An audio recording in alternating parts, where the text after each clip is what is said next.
We want that. All right. Yeah. Back at it. Yep. Episode 2 of Off the Record.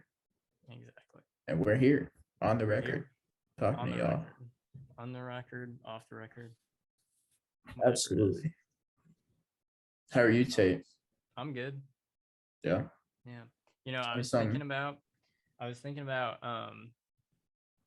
because we just recorded our first episode, whatever you want to call it. Just recorded our first episode. What do you think? How do you think it went? I think it was okay. I thought it was fun. I like it. I like the style. I think it's fun to do these kind of shorter form episodes. Yeah. Because like you mentioned in the last one, doing Smokified is an ordeal, to be honest. So we were originally doing written reviews along with hour-plus long commentary. Yeah, that's crazy. Whole albums. That's crazy. That is actually wild. Yeah.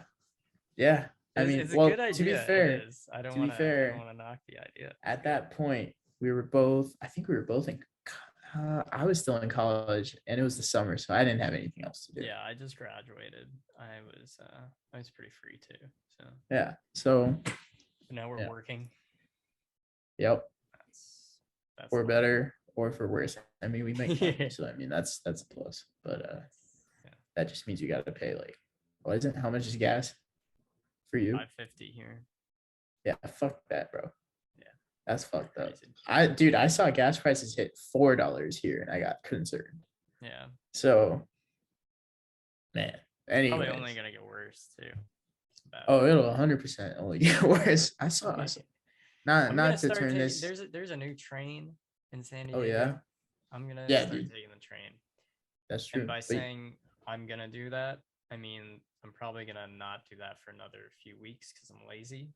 Because it means I have to bike to the train station. But in my head, I'm thinking that I'm going to do it. The seed has been planted. Exactly. So who knows what'll happen.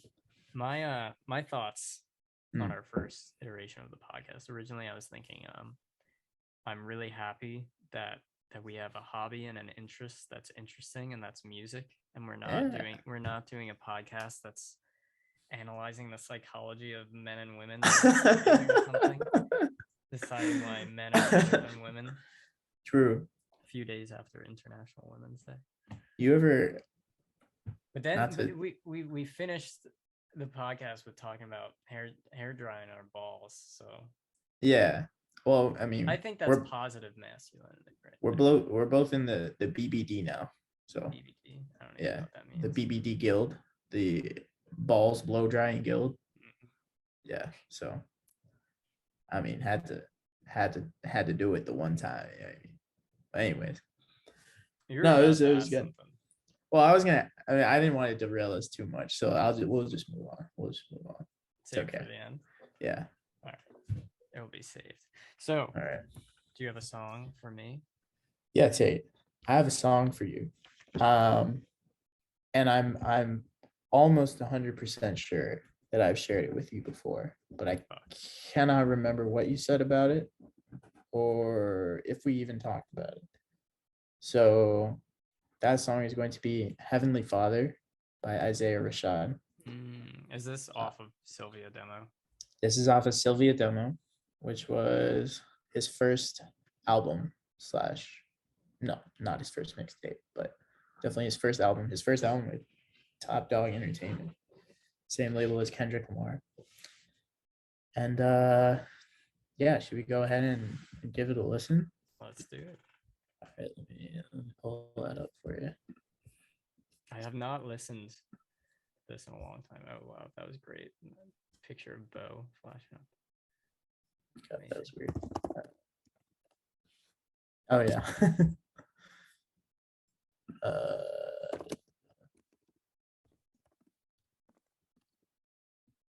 Shout out to YouTube. Of course. Absolutely. Paying our bills. Not really. Grammarly. We don't make any money.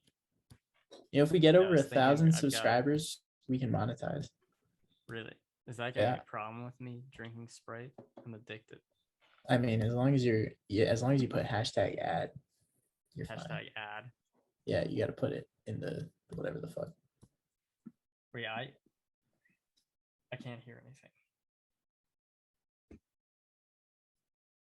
But Do you no, hear anything? yeah, I don't you hear don't hear anything. anything. Did you, when you shared screen, did you share audio? No, because that would be fucking stupid. there's like a little checkbox Yeah, in the bottom left. yeah, yeah. There we go. It's been a Nice. minute. They hide it. They hide it. Really do. All right, let's try this again. All right, sick.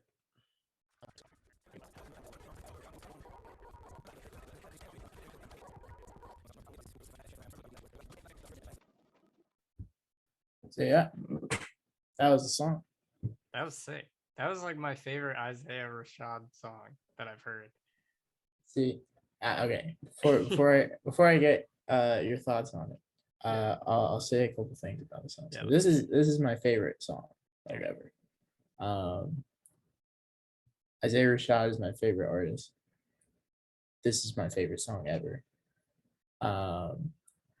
And it's really interesting to me for a few reasons. So Isaiah Rashad in the past, and presumably even currently, he's been very open about like his struggles with like depression, anxiety, things like that. And so like this song encapsulates that really well. Kind of talking about like the problems that come with just like women being everywhere, like weed, alcohol, just like all of that being around him, and like how it affects like the way he approaches life.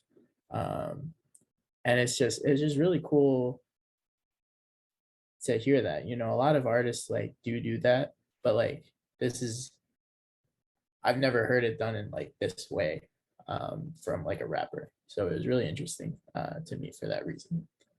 And then on top of that, just the instrumental is just really, really nice. I don't know how to describe it other than just makes you feel nice, to be honest. It's just like very comforting.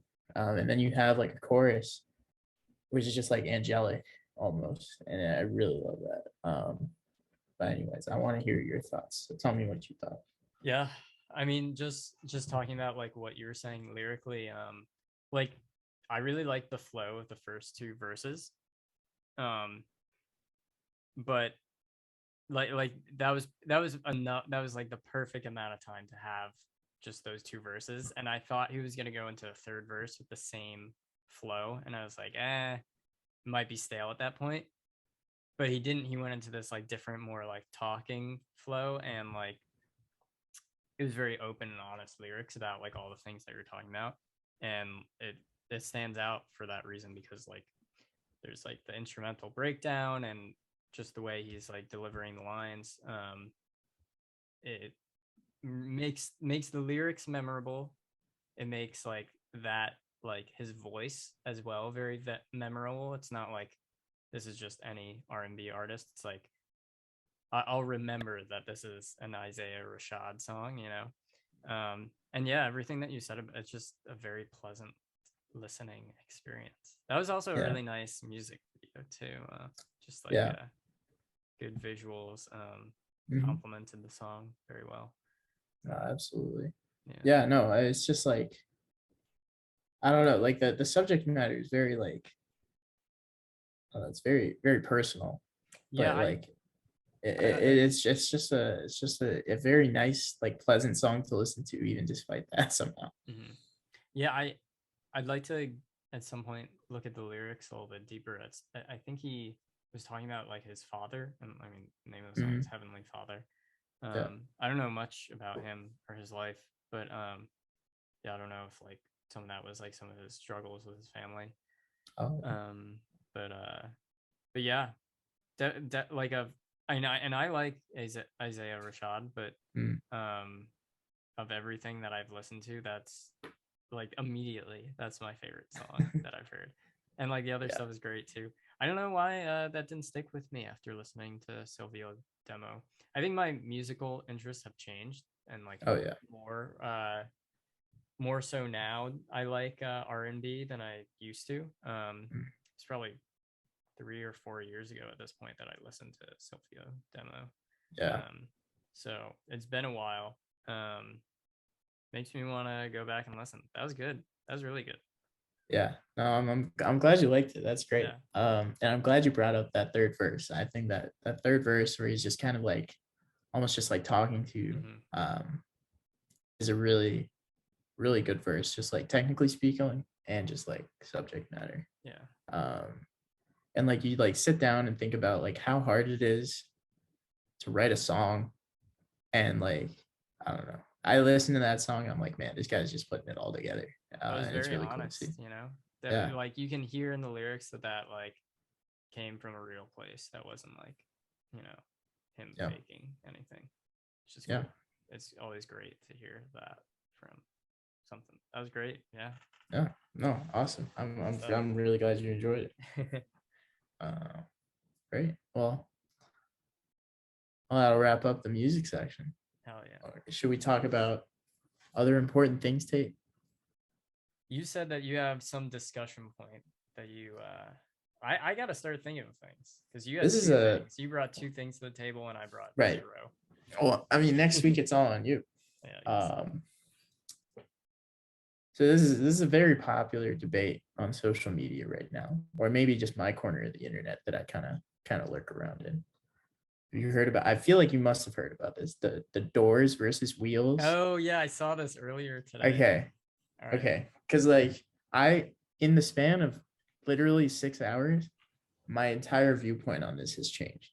What were you originally thinking, wheels or doors? No, so I was initially team doors. Okay. You know what I mean?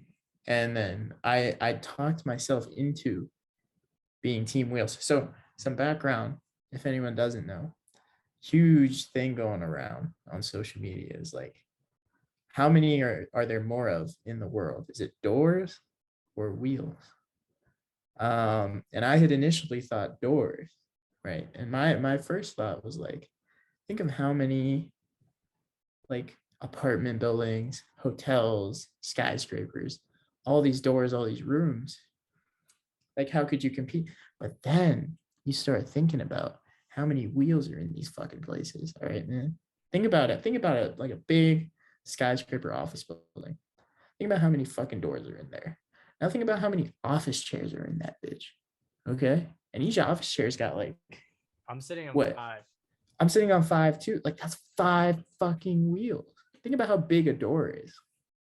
It's huge, bro. Like, you can't. Wheels are more efficient space-wise. Exactly. And then you think about the wheels that are in things that you don't even think about, right? Like a drawer, it's got wheels. That's true. You pull out a drawer, you know what I mean? That begs the question though, like what counts as a wheel and what counts as a door, you know? Because I was thinking like I think I'm team wheel, but still, like I was sitting there thinking, okay, well, which one's older? Probably doors, right? But depends what you define as a door, right? Yeah. Say you like live in a hole in like a cave. Yeah. And you just consider the opening to that hole like a door. Like when that's not a door. Just that's thinking like Neanderthals though, right? I like get it. They had like a house and like the front door was just not. It's not a door. That's not a door. But that's just an entrance. Okay, that's fair. That's fair. But what if you were to extend the definition to that? Okay. Maybe more doors. I think even if you did that, it wouldn't even be close. To be honest, that's just I've been spent a lot of time thinking about this today. Someone on Reddit, I saw a comment that said the amount of wheels that Lego produces a year is something like 900 million. Lego. Yeah. Lego wheels. Oh, Lego wheel. Oh my god, that's so many. I mean, who the fuck I didn't knows even think how about you that. like figure that out? Like who? Like that's a good question. Where is that source? I don't know, but it's fair to think there's a lot of toy wheels out there that are very there's small. So many. Yeah. That's like every kid's toy ever. is just like something on wheels. There's no actually I was gonna say there's no kids toy with like a door, but there probably is a dollhouse. A dollhouse, yeah. But no one just buys a door to play around with. No one buys Yeah. a wheel to play around with either, I guess. That's what I'm saying, So, dude. It's just a like bad think about how argument many Hot Wheels cars there are in the world. That's true. It's crazy. Think about I mean, I sat in my room today Playing with and I Hot was Wheels. like, how many doors are in this place? And I was like, how many doors are in this place? And I counted and I got to like 20. And I was including like closet door, cupboards, cabinets. And then I was like, how many wheels are in this place? And I'm just counting like drawers, chair wheels. And it was like 30. And I'm like, come on, bro. It's not even close. And I live in an apartment that has a lot of doors. So like, I don't know. That's all I'm saying. I think wheels wins. Easy. I think so. But I think so. Anyone else arguing otherwise is just kidding themselves. I wonder how this came up. Who was thinking about this? I have no idea. It's a kind of a fun thought experiment, to be honest. It's just weird because like doors and wheels aren't related, you know? No, they're not like synonymous, but like they're pretty common. So like I get it. I don't know what else. Can you think of anything else that you could think there were like equivalent amounts of in the world? Yeah, I was thinking like doors and hinges. Because you don't need a hinge on a door. Yeah, you do. No, wait. You need a hinge on a door. Yeah. You don't need a door to have a hinge. Wait, you do. Wait, you need. What are you talking about? But wait. No, you don't need a door to have a hinge. You could have a sliding door. Yeah. And you could have shutters that have hinges. Yeah. Doors I've lost it. I don't know what's happening anymore. I don't think I can argue that. I would, think about like, I feel like you could do one with like water bottles and water and something else. I don't know what the other thing would be. And water is that what you said? Shit. I don't know, man. I just thought of a topic for next week to talk about. Excellent. I was about to jump right into it, but it's a whole other topic. Oh, that's fantastic. All right. Well, I think we can wrap it up there for today anyway. Yeah. Yep. Episode 2 in the books. Thanks for tuning in. Yeah, thanks for listening. If you're still here. And we'll see you next week with more songs and more rambling. Fantastic. Sweet. Peace out. Bye.